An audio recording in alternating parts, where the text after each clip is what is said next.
वैसे आज ट्रंप को भारत ने भी सख्त संदेश दिया।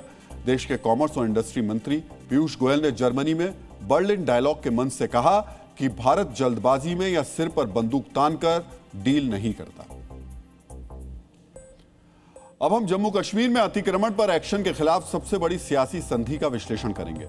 अवैध कब्जे पर बुलडोजर चलाने से रोकने के लिए जम्मू कश्मीर की राजनीति के दो धुर विरोधियों ने हाथ मिला लिया।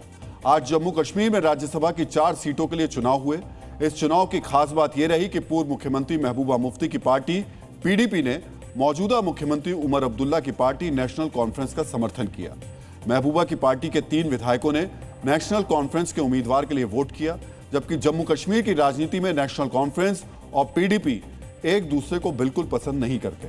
नेशनल कॉन्फ्रेंस के लिए महबूबा के इस प्यार के पीछे उनका प्राइवेट मेंबर बिल है, जो वो विधानसभा में पेश करने वाली है। इस बिल के मकसद को लेकर सवाल उठ रहे हैं और चर्चा से पहले इससे सुनिए कि महबूबा ने नेशनल कॉन्फ्रेंस के समर्थन पर आखिर कहा क्या। फारूक साहब का फोन आया था मुझे कई दिन पहले कि भाई हमें आपकी वोट की ज़रूरत है, और मैंने उनसे कहा था कि हमें बेशक हम आपको वोट दे सकते हैं, पर हमारी 1-2 शर्तें हैं। एक तो जो हमारे बिल्स हैं, जिसमें लैंड रेगुलराइजेशन का बिल बड़ा इम्पॉर्टेंट है।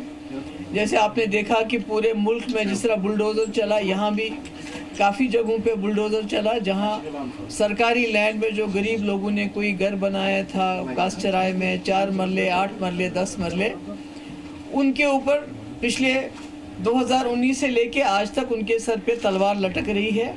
हम चाहते थे ये तलवार हट जाए, वो लोग भी जीना इज्जत से जिए। यानी महबूबा का समर्थन इस शर्त पर था कि नेशनल कॉन्फ्रेंस बिल को लेकर उनका समर्थन करे। डीएनए मित्रों, अब उस बिल के बारे में भी जान लीजिए जिसकी वकालत महबूबा मुफ्ती कर रही है। इस बिल का आधिकारिक नाम है Jammu Kashmir land rights and regularisation bill 2025। इस बिल के जरिए वो 30 साल से सरकारी जमीन पर काबिज लोगों को उस जमीन का मालिकाना हक दिलाना चाहती है। यानी उस जमीन पर अवैध कब्जे के खिलाफ बुलडोजर नहीं चलाया जा सकता। इसी वजह से एंटी बुलडोजर बिल भी इसको कहा जा रहा है। महबूबा इस बिल को गरीबों के समर्थन में बता रही हैं, लेकिन अनुच्छेद 370 हटने के बाद पिछले कुछ वर्षों के दौरान जिन अवैध कब्जों पर बुलडोजर कार्रवाई की गई, उनमें से बड़ी संख्या में आतंकवादियों के मददगार भी शामिल हैं। पहलगाम आतंकवादी हमले के बाद भी आतंकवादियों के परिवारों के घरों पर बुलडोजर कार्रवाई की गई थी। उस समय भी महबूबा ने इस कार्रवाई की आलोचना की थी और महबूबा एंटी बुलडोजर बिल लाने की बात उसी समय से कर रही है। सवाल यह भी है कि महबूबा सरकारी जमीन पर अवैध कब्जे को कानूनी बनाने की कोशिश क्यों कर रही है। इसमें कोई शक नहीं है, पीडीपी हमेशा यही कार्ड खेलते आया है। उसे हमेशा यहाँ के टेररिज्म को वोट, कभी टेररिज्म को वोट नहीं दिया है। इसमें कोई शक नहीं है। जो हमारे एलओपी साहब ने बोला, मैं उसको सेकंड करता हूँ। It's clearly fact. डीएनए मित्रों, जिस समय महबूबा मुफ्ती जम्मू कश्मीर में एंटी बुलडोजर बिल लाने की तैयारी कर रही हैं, उसी समय जम्मू में अवैध ढंग से रह रहे रोहिंग्या घुसपैठियों के खिलाफ कार्रवाई तेज कर दी गई है।